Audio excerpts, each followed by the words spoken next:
Hello everybody, this is Wicked bringing you an audio commentary for WCReplays.com. This is supposedly copyrighted by the website. Don't quote, copy, or distribute it without our written consent. In case you haven't noticed, that's what the writing staff is for. Alright, go ahead and get the replay paused at 1 minute, and I'll talk about some random stuff that I have to get out of the way before the game starts. Now, first off, shout out to last audio's trivia winner, Sam Gamgee, who was the only one to correctly answer the question. He was the only one to even try. I applaud you guys in all of your laziness. Alright, and a few other shout-outs. One to Mr. Cygnus. If you keep working hard and you keep making audios, maybe someday you'll almost be as popular as I am. And a shout-out to Janice, because that's what he said to do. Alright, today's replay is a game between Abuse You, bracket TT, who I will just be calling Abuse, and then icy.soul.jah,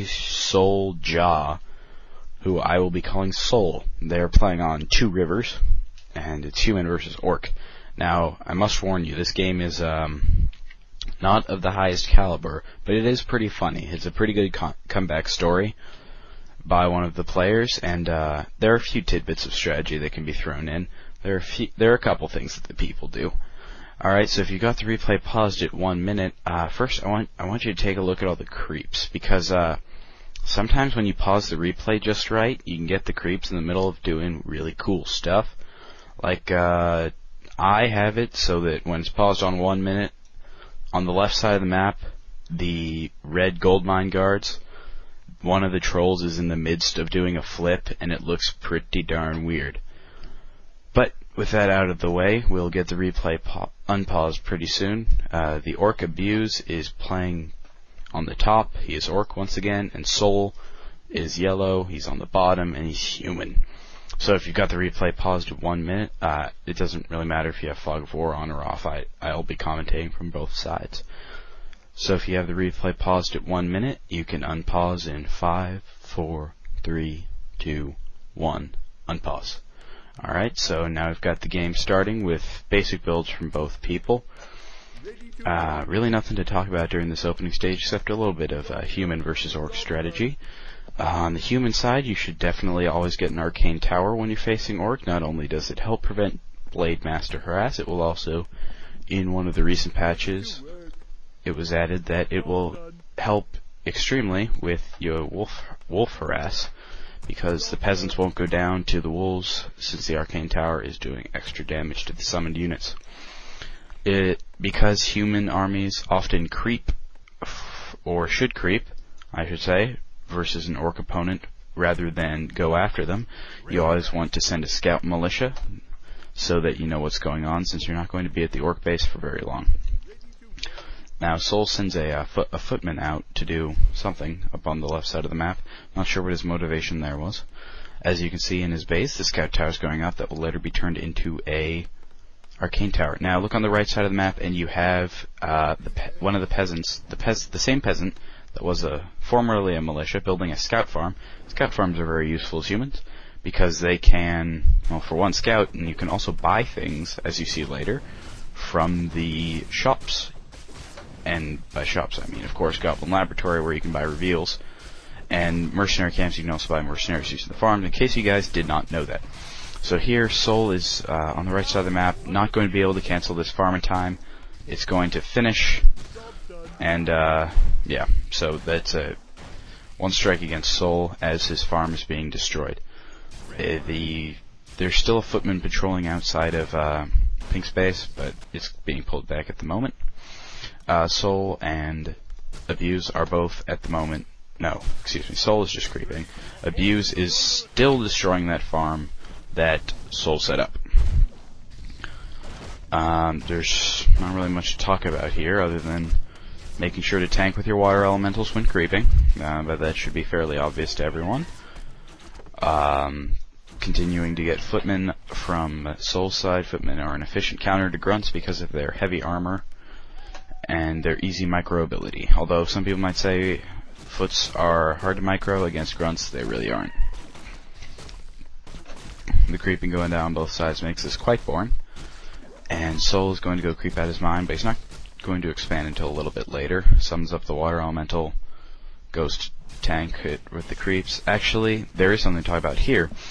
When you are going against creeps that can purge, you summon your water elemental first. You put him next, on this map especially, the Null Warden, or the Null Overseer, excuse me, and the Null Brute on the left side of the gold mine, and you have your normal units going up on the right side next to the Warden, which has the Purge, and the other Brute. You aggro the Warden first, you get the Purge on your normal unit, and the Overseer and the other Brute on the other side will attack your water elemental, which lets him tank, and you don't get the Purge on your elemental. Always a good thing here. Now there's some nice creeping over here by Abuse. The left golem on these goblin merchants here always drops the item, so you're going to want to take that out first. Notice how Abuse sort of does a surround on it. I can't figure out why he would do that, but he does. Maybe he wants to really make sure that golem's going nowhere. The slow from those little golems, the mud golems, can be very annoying. But anyway, the first rock golem goes down, and he gets a Book of the Dead. Yes, Book of the Dead to help the living beat the crap out of each other. With basic builds still going on, there has been a bit of teching by Abuse. He's at Stronghold at the moment. And right now, Soul decides that it would be a perfect time to go and attack, using his Tier 1 Defend. Yes, Defend is Tier 1. It's slightly deceitful. I mentioned in my last audio, I think, that I thought it was Tier 2. I guess it's not, though, so... Soul's gonna look at the creeps, but he decides it's too risky to actually creep it. Gonna go in and try and get some burrows. Now, maybe he doesn't notice that Farseer there, but if I were him, or against any orc, if they're using regeneration and the unit's running by, then I would just, pop a quick attack on him using the Archmage to cancel the cancel the healing. Now, Defend against burrows is very good because they can basically not touch you, and plus the footmen do extra damage to peons, which helps a lot with with destroying the repairs. Now, Soul decides that with attacks from all sides coming on, he's going to kill one last peon and then make a break for it. One water elemental if Soul gets trapped. Killing water elementals is a great way to earn experience. You notice that Abuse goes after those water elementals with great anger. The Chain Wave is what Abuse is going for with the Tauren Chieftain and the Farseer. The Chain Wave is really good against humans because it will rip up footmen, which is basically the melee unit of any human player until Tier 3, if they get knights. Most human players won't get knights. And the Chain Wave will also counter casters, Dragonhawk Riders, which are seen in this game, among others. Now, if you notice to the right side of the map, Soul, during the nighttime, snuck in and built a farm behind the Goblin Laboratory. That will allow him to get reveals all game long. Now, here comes the first attack from Abuse. Notice over at the mine, Soul is going to expand, but he decides that it is more important to finish and get guard towers before actually making the expansion. And this turns out really well for him, as Abuse comes over to try and attack the human player, Soul, and finds only towers. Now he pops his Book of the Dead, which pretty much nullifies the towers. He uses Shockwave on the towers to get their life down. Shockwave is an excellent base killer.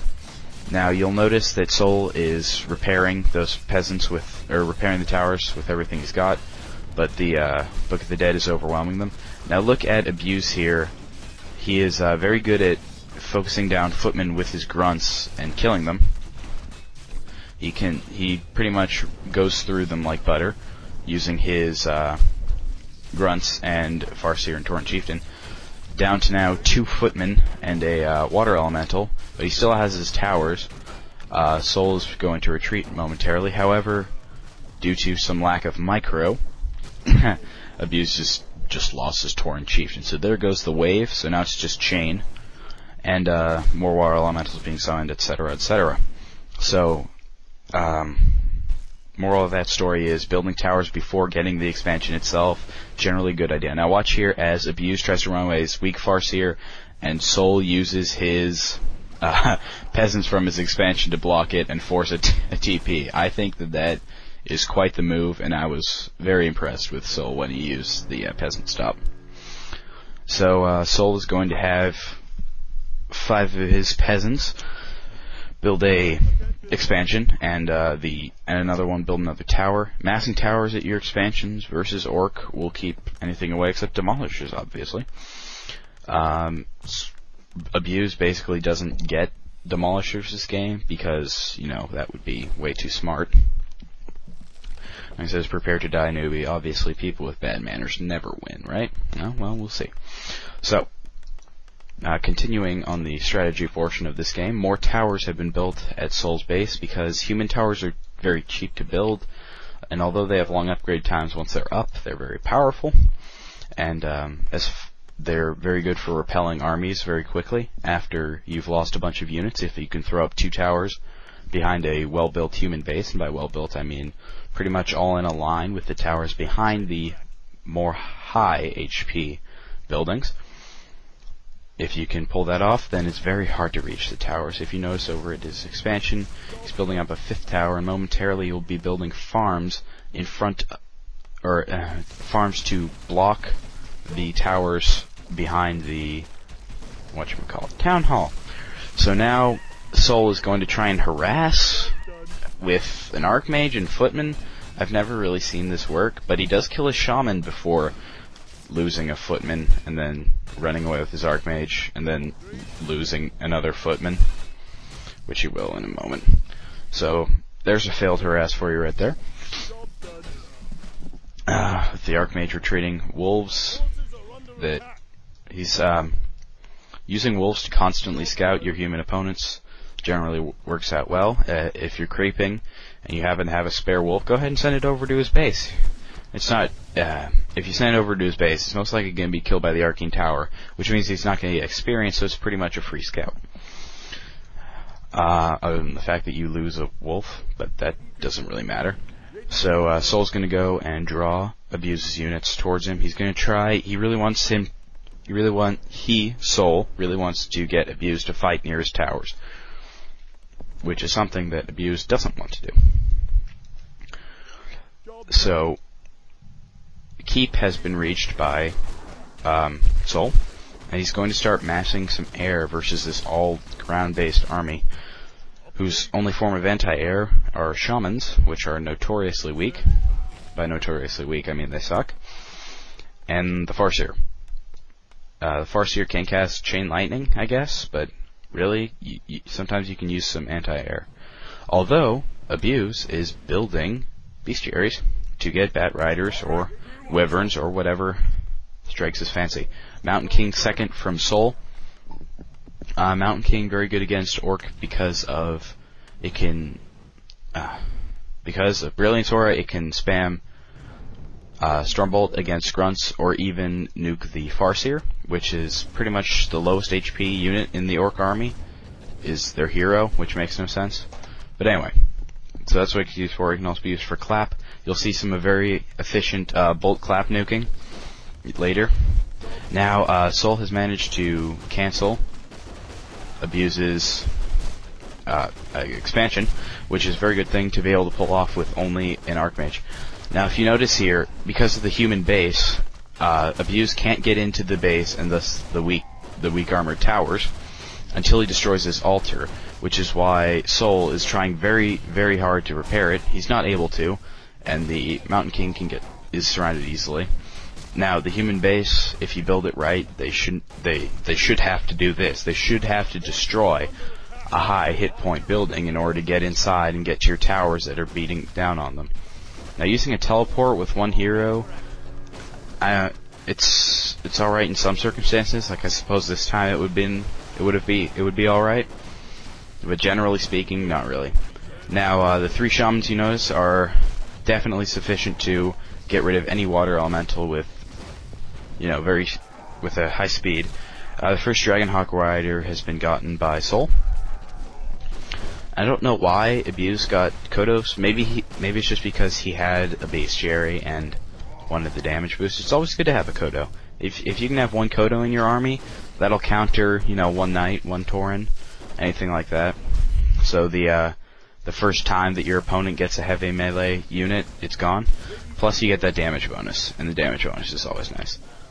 So the Archmage is being attacked. You can usually take out an Archmage if it's alone, so go ahead and go for it.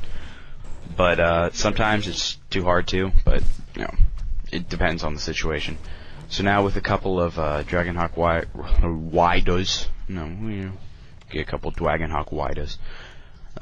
With a couple riders, he's able to repel the rest of the invaders, along with his towers, of course, and the water elemental left over from the dead Archmage. He's not going to be able to revive his heroes until that altar is done, which means it might take a while. But luckily, he still has the expansion, and as every player here should know, any human with an expansion can do anything. You know, it's like magic.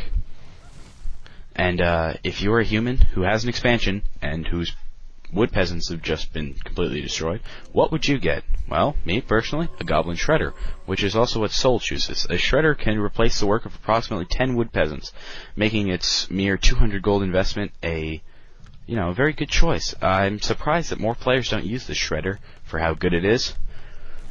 And, right, so a second bestiary is being built by Abuse because he notices that Soul's entire strategy at the moment is to mass air.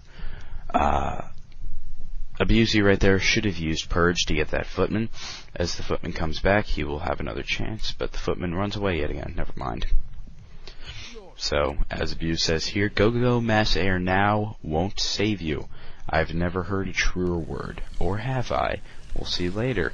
More Dragonhawk Riders being made. No Griffins because he's not tier 3.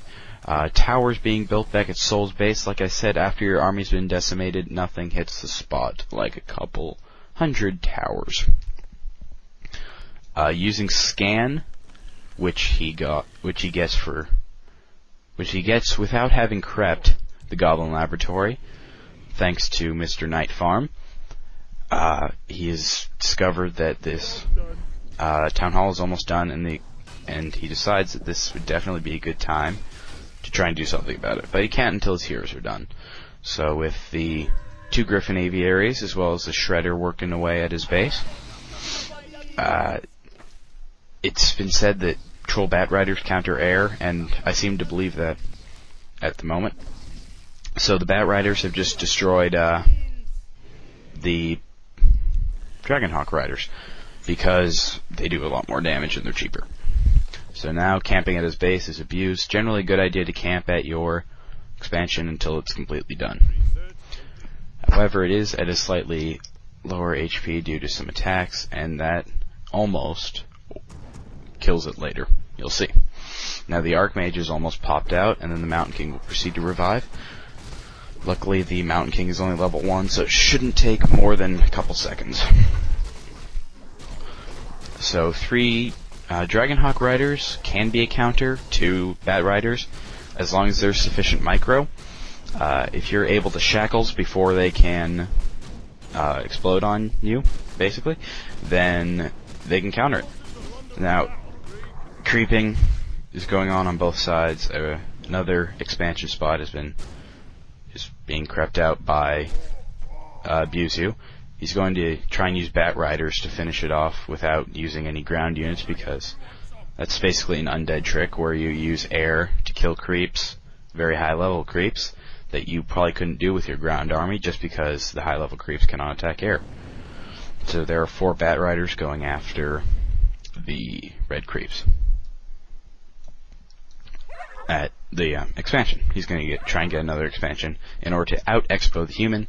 If you can out-expo a human with any race, pretty much, you've won, because they rely so much on having more money than you. So, with 3 Goblin Sappers now Soul makes a huge mistake here that most players don't realize, which is, if you explode a Goblin Sapper on a building, and there's another Goblin Sapper right near it, it's going to die too. Now look, Soul explodes on the Great Hall, but it kills the other one. If he hadn't killed that other one, the Great Hall would be dead. But as it is, it's being repaired. Abuse does a fairly good job of excuse me again, of repairing right after the sappers had gone off. Now, using Stormbolt and Focus Fire, one of the grunts is taken down, as is the Mountain King of Soul. So now, with only a Water Elemental and an Archmage, he decides to leave again. So, back to using sappers. 3 sappers can destroy an Orc Town Hall. However, you need to space them out so that they don't kill each other when they explode. If you use them too close together, they're going to die, and they won't work. You need to give them approximately 3 inches on your screen in order for them to work. 2 or 3 inches, which would be, I don't know, maybe the range of a Bat Rider, something like that. So, you can use sappers as an efficient way to attack your opponent's expansion. They will be completely surprised, and they won't know what happened if suddenly their expansion dies. Arcane Sanctum being gotten by Soul to get priests. And the Mountain King's back for more dying action. Continuing to mass Dragonhawk Riders. Now you're going to see a little bit of information coming up about Bat Riders and Dragonhawk Riders. Because something about Bat Riders is they're AoE, but they're damage spreaders, which means that the more Dragonhawks you have, the less that the Bat Riders are going to do to each individual Dragonhawk. Now you see right here, from the left, the 5 Dragon Riders coming over to attack. Now, Dragon Riders, or Bat Riders blow up on them, and they all die. But if you noticed, less damage was done to them by the Bat Riders individually because of their numbers. Now, Abuse You is being forced out of the base once again by the towers, and more Dragon Riders have been gotten. And then right there, a new Wyvern is destroyed by the towers of Soul's expansion.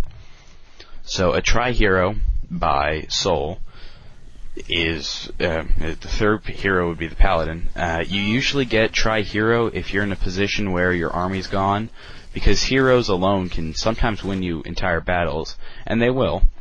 You know, I personally, playing Night Elf, if I don't think that I can do anything against my opponent's army, I'll get 3 heroes to try and counter it using just those and some micro. So using just the heroes from Abuse You to attack the farms sort of makes Soul a little nervous because he doesn't know where the army is. However, Abuse You is massing a little bit of air behind his heroes. He's going to send that in later to try and take out Soul. Now, 2 level 5 heroes of an Orc is nothing to laugh at, with level 3 Shockwave as well as level 3 Chain Lightning that can rip through anything fairly fast. Which is why Soul has been staying in his base up until this point, but with a Priest and 3 heroes, he decides that he can take it. Now, if you look back at Abuse You's base, he has 3 bestiaries, which means he is massing mass air. It seems kind of odd to mass air against anti-air units, but then again, he's also massing anti-air units. Now look at these 4 Dragonhawk Riders. They get attacked by 5 Bat Riders, and not a one of them dies. They're all at 9 or 10 HP, but not one of them died. And then here, 2 more come in that could have destroyed them, but luckily a Stormbolt and the towers get off the get those off, which could have killed the Dragonhawk Riders. So if you have 5 Dragonhawk Riders all together, 4 Bat Riders will not be able to kill a one of them. So now with the towers, Abuse is going to just try and take out these last farms. He's got more air coming in. He's got 6 Wyverns, which really can kill a lot. The Wyverns do extra damage versus the Dragonhawk Riders' light armor. So they can sort of be anti-air in this situation. Now the Wyverns come off the left side of the base, and then out come Dragonhawk Riders to ensnare them.